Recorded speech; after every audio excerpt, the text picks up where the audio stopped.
নমস্কাৰ সকলোকে মোৰ অন্য এটি নতুন ভিডিঅ'লৈ আপোনালোক সকলোকে স্বাগতম জনাইছোঁ। আপোনালোকৰ ফালে বিহুৰ প্ৰস্তুতি কেনেকুৱা জনাব এবাৰ। এয়া দেখিছে ন, মই কলম কটাৰী লৈ ব্যস্ত হৈছোঁ এতিয়া কলপাত কটাত। কলপাত কাটি আছোঁ, এয়া এটা বিশেষ কামত কলপাত কাটি আছোঁ। কিহৰ কাৰণে কাটি আছোঁ ভিডিঅ'টো আগলৈকে চাই থাকিলে আপোনালোকে নিশ্চয় গম পাব।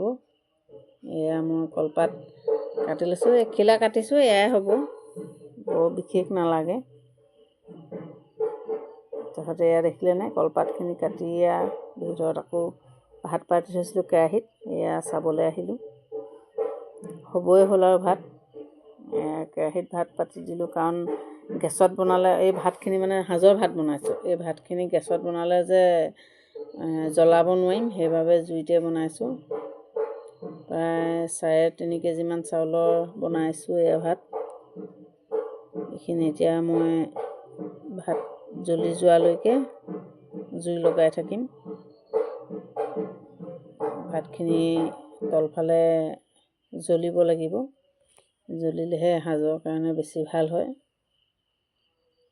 এতিয়া পিছে মোৰ থোৱা মানে এয়া বনাবলৈ লোৱা দেৰিয়ে হৈছে, প্ৰায় 15-20 দিনৰ আগতেই মই এইখিনি কাম কৰিব লাগে। সময়ৰ অভাৱত আজি কৰিছোঁ আৰু। হ'লেও আৰু হ'ব আৰু বিহু এনেকৈ। আমাৰ যিহেতু আহোম সম্প্ৰদায়ৰ মানুহ আমি, সেয়েহে আমাৰ সাজ লাগিবই, গাহৰি সাজ। এয়া দেখিছেনে, মই ধুনীয়াকৈ ভাতখিনি ডলা এখনত কলপাত পাৰি লৈছোঁ, তাৰ ওপৰত ঠাণ্ডা হ'বৰ কাৰণে ভাতখিনি উলিয়াই দিছোঁ। এই ভাতখিনি যে ক'লা হ'ব লাগিব বুলি যে কৈছিলোঁ, জ্বলিব লাগিব।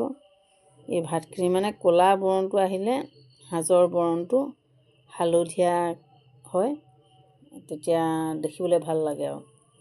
এয়াও পিঠা মই হেৰি কৰি আছোঁ, সাজত সানিবৰ কাৰণে পিঠাগুড়ি কৰি আছোঁ। প্ৰায় 3.5 কেজি চাউলত এইটো দেখি থকা চাইজৰ পিঠাটো 8টা দিছোঁ। পিঠাটো ডাঙৰ সৰুলৈ কথা আছে, যদি ডাঙৰ হয় ইমানকৈ নালাগে দিব সৰহকৈ। এতিয়া যিহেতু পিঠাকেইটা সৰু সৰু, সেইকাৰণে মই 8টা দিছোঁ। ভালকৈ গুড়ি কৰি লৈ এয়া ভাতত সানিছোঁ।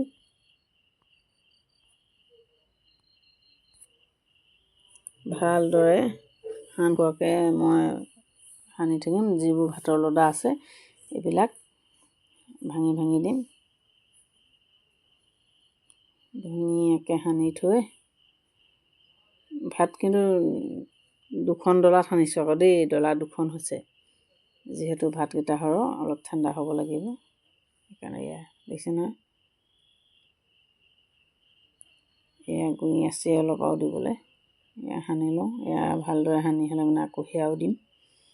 অলপ হাতত পানী মোৱাই দিছোঁ, ভাতবোৰৰ পৰা হাতত পানী অকণ লৈ, কাৰণ ভাতত তেতিয়াহে পিঠাখিনি ভালদৰে লাগিব। যিমানে ভালদৰে লাগিব সিমানে ভাল হ'ব আৰু।